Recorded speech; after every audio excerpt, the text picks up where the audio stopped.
المشاهدين الأكارم، السلام عليكم ورحمة الله تعالى وبركاته. نشرة الأخبار نوافيكم بها من الفضائية الإريترية، نستهلها كالمعتاد بأهم ما جاء فيها.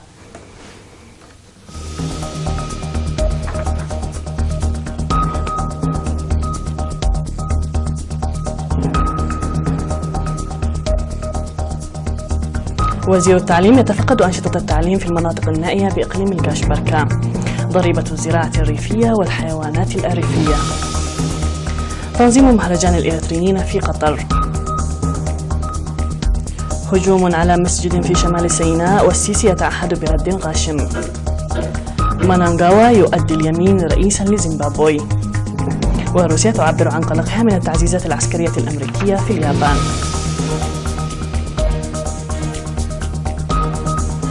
من العناوين إلى التفاصيل، أهلا بكم. تقوم وزارة التعليم بجهود حسيسة لإيصال فرص التعليم إلى كافة مناطق البلاد، خاصة الريف النائي الذي كان محروما في فترة الاستعمار من جميع الخدمات بما فيها التعليم الذي يعتبر أساسيا لتطور المجتمع والبلاد. وللوقوف على هذه الجهود زار وزير التعليم السيد سمر أسوم مديرية كركبة. التفاصيل في سياق التقرير التالي بصوت الزميل قاسم أحمد. قام وزير التعليم السيد سمر الأسوم في الفترة من 21 وحتى 22 من نوفمبر الجاري بزيارة تفقدية للأنشطة التعليمية وحفظ تطوراتها في المناطق النائية بإقليم الكاشبركة. وتفقد وزير التعليم السيد سمري خلال الزيارة التي قام بها إلى ضواحي لكويب وأتاي وأكايدب وحراريب وأقاميت في مديرية كركبة بداية التعليم النظامي في تلك المناطق النائية التي لم تحصل على خدمات التعليم نتيجة لبعدها الجغرافي وحياة الترحال هذا العام بالتنسيق بين وزارة التعليم وجهات مراقبة الحدود. وأكد الوزير السمري بعد أن تباحث مع الجهات التي بدأت في العمل بأن وزارة التعليم تعمل بجدية لاستمرارية البرنامج بمستوى عالي وبما يؤكد مساهمة الجنسين. وفي اللقاء الذي أجراه الوزير سمري مع مدراء الضواحي والأعيان والمعلمين شرح الجهود التي تبذلها الحكومة لإرساء العدالة الاجتماعية وتضييق الهوة بين المدن والريف، مشيرا إلى أن وزارة التعليم تعطي اهتماما أكبر لتسريع وتيرة تطور الأنشطة التعليمية التي بدأت بأسلوب مؤمل في المنطقة. وذكر كل من رئيس مجلس الإقليم السيد عثمان محمد علي والمدير العام لقسم الخدمات الاجتماعية السيد قبر سلاسي نقاش، ذكر كافة الجهات المعنية للعمل على تعزيز البرامج التنموية التي شرع العمل فيها وخاصة الخدمات التعليمية. وشكر الجهات التي نظمت حملة التعبئة للمواطنين. وذكر ممثلي المواطنين بأن الخدمات الاجتماعية المشيدة في المناطق تعطي قوة دافعة لعملية تجمعهم وتطورهم، مؤكدين جاهزيتهم لتقديم ما يطلب منهم. إن المدارس التي بدأت الخدمات التعليمية في الخيم التقليدية هذا العام تضم 500 طالب يتلقون التعليم في 4 نقاط. هذا وارتفعت عدد مديريات الكاشبركة هذا العام بعد أن انضمت إليها مديريتي كركبة وسلعة من إقليم عنسبة نتيجة للتغيرات الإدارية إلى 16 مديرية.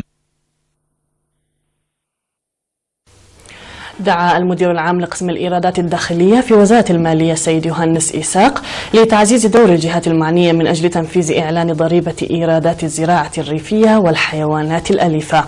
وفي التصريح الذي أدلى به وكالة الأنباء الإريترية، أوضح السيد يوهانس أن الضريبة الحكومية تعلن وتجمع بالتركيز على السياسة المالية الاقتصادية للحكومة لكونها المصدر الرئيسي للحكومة من جهة، ومن جهة أخرى لارتباطها الوثيق مع حقوق وواجبات المواطنين، منوها إلى الأهمية الكبيرة لجمع الضريبة بشكل فعال للحصول على خدمات جيدة.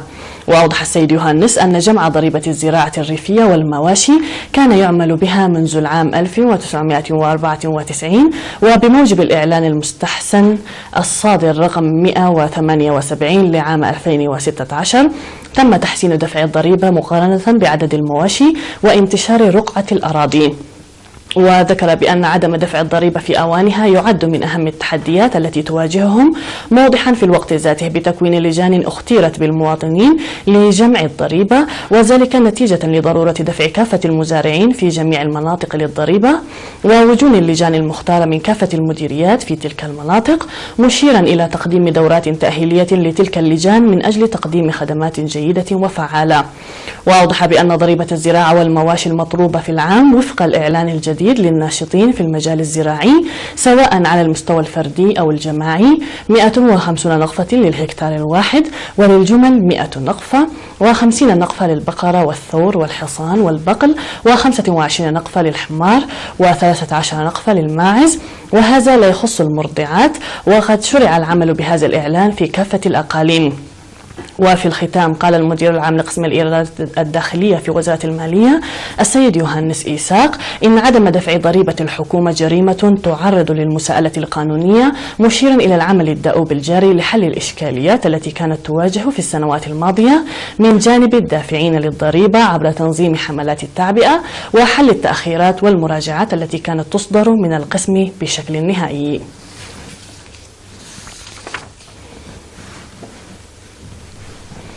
بدأت يوم الخميس الماضي فعاليات المهرجان التاسع للجالية الإريترية في دولة قطر بمختلف الأنشطة والبرامج التي اشتملت على معرض للقرية التراثية والمشغولات اليدوية والصور الفوتوغرافية.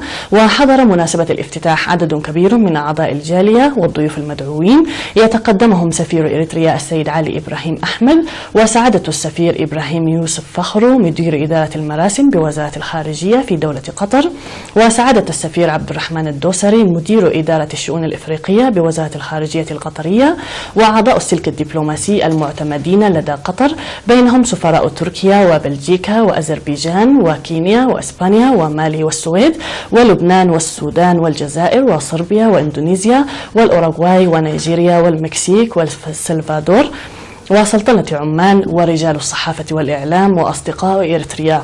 وأشاد المشاركون في المهرجان بحسن التنظيم والبرامج الثقافية التي تعكس تراث الشعب الإريتري عامة. وأقيمت مساء الجمعة أمسية غنائية بصالات ريجنسي أحيتها الفرقة الفنية التي ذهبت من إريتريا والتي تضم فنانين كبار. قام سكان مديريتي تسنية وقلوج وأعضاء الجيش الشعبي في المديريتين بنفير حصاد في المزرعة التي تنميها مؤسسة الغلال والمواشي في منطقة كاتاي بضاحية أم حجر. وأوضح مسؤول المشروع الزراعي السيد أحمد دين الأمين عن زراعة هذا العام مساحة حوالي 3200 هكتار بالذرة والدخن والسمسم، ويتوقعون حصادا وفيرا لهطول أمطار جيدة في المنطقة. وأعرب عن ثقته لجمع المحصول في أقصر وقت للتنسيق والتفاني الذي يبديه المشاركين في النفير. وقال المشاركون في النفير أنهم يعملون بمعنويات كبيرة لحصاد محصول وفير.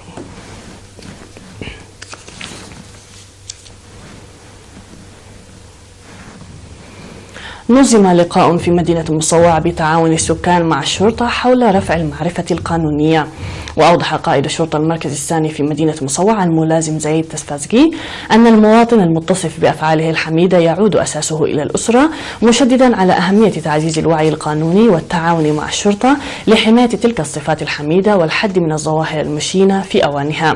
وأشار إلى أن المتابعة اللازمة للبيئة ومراقبة التغييرات السلوكية الظاهرة عن الأبناء تلعب دورا كبيرا في مكافحة الجرائم والمخالفات، موضحا بأن وصول المعلومات في أوانها إلى الشرطة لها دور بارز في الحد من الأضرار.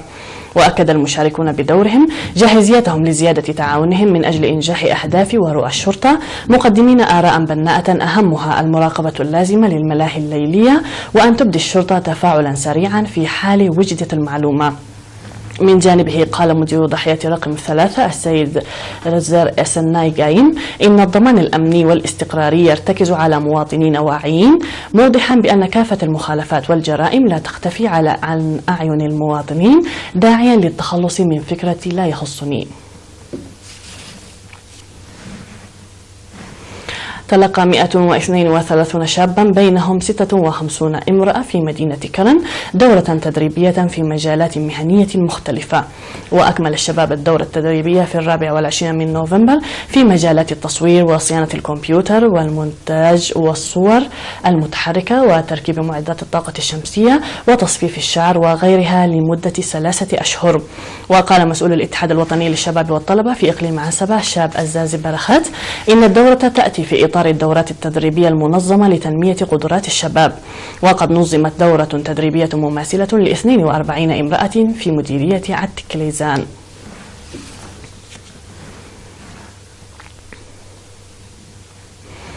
تبرع الشباب الإريتريين المقيمون في إسرائيل والمواطنون المقيمون في فرانكفورت الألمانية وضواحيها بحوالي 13,000 دولار و3,860 يورو لتنمية صندوق أمانة الشهداء. وأفادت المعلومات الواردة من إسرائيل بتقديم 18 شابا 720 دولار كل منهم تنفيذا للمبادرة التي اتخذوها لإعالة 18 أسرة شهيد. وأوضح القائم بأعمال السفارة الإريترية في إسرائيل السيد سولومون كنفي في المناسبة بأن 120 شابا منضوين في جمعية فنوت تبنوا مسؤولية إعالة 120 أسرة شهيد في الأشهر الماضية وأن المبادرة الحالية مواصلة لها. كما تبرع الإريتريون في مدينة فرانكفورت الألمانية وضواحيها ب 3,860 يورو لتنمية صندوق أمانة الشهداء.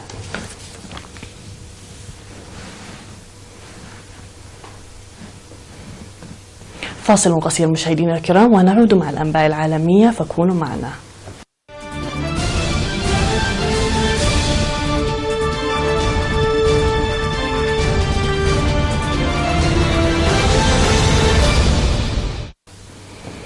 قتل 235 شخصا على الأقل وجرح 109 آخرين في هجوم مسلح استهدف مسجدا في محافظة شمال سيناء بحسب التلفزيون الرسمي في مصر. وتعهد الرئيس المصري عبد الفتاح السيسي برد غاشم على الهجوم. وأوضح متحدث باسم وزارة الصحة أن المسلحين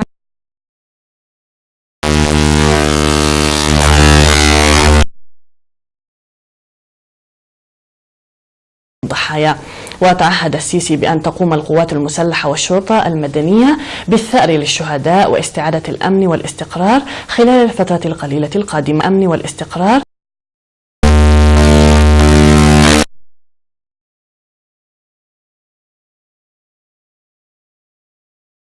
خلال الفترة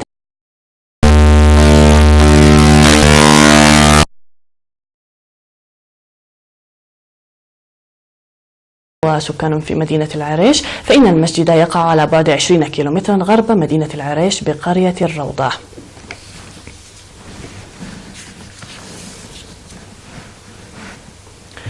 أدى إمرسون مونانغاوا اليمين الدستوري رئيسا لزيمبابوي أمام هتافات آلاف الحاضرين في الاستاد الوطني في هراري ليسدل الستار عن حكم روبرتو موغابي الذي استمر 37 عاما. وتعهد مونانغاوا وهو يؤدي اليمين بالالتزام بدستور القوة الاستعمارية البريطانية السابقة وحماية حقوق جميع المواطنين في زيمبابوي الذين يبلغ عددهم 16 مليونا.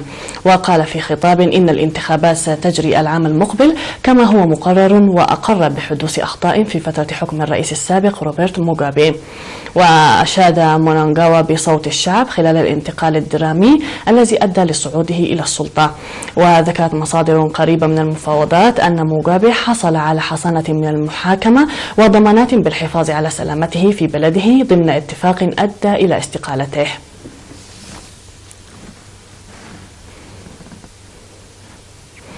قال وزير الخارجية الروسي سيرجي لافاروف إن بلاده تشعر بقلق من سماح اليابان لواشنطن باستخدام أراضيها قاعدة لتعزيزات عسكرية أمريكية في شمال آسيا تحت ذريعة مواجهة كوريا الشمالية.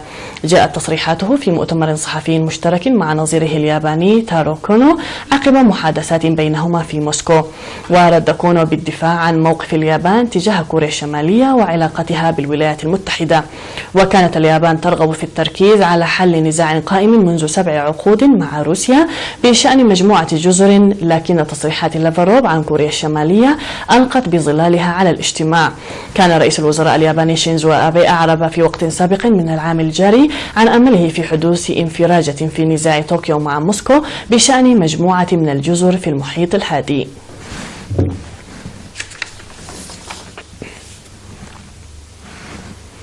في النبأ الأخير، يقدم تاجر بقالة إندونيسي لزبائنه آيس كريم في أكواب فريدة من نوعها، حيث يستطيع الزبائن تناولها بدلا من التخلص منها.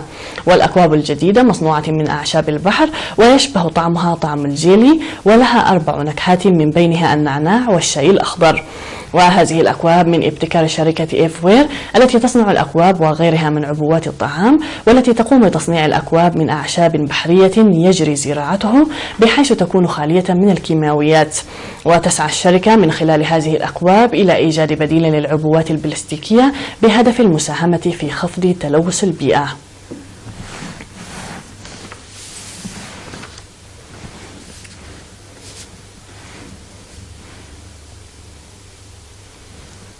بهذا مشاهدينا الكرام نكون قد وصلنا وإياكم إلى نهاية النشرة قدمناها لكم من الفضائية الإريترية.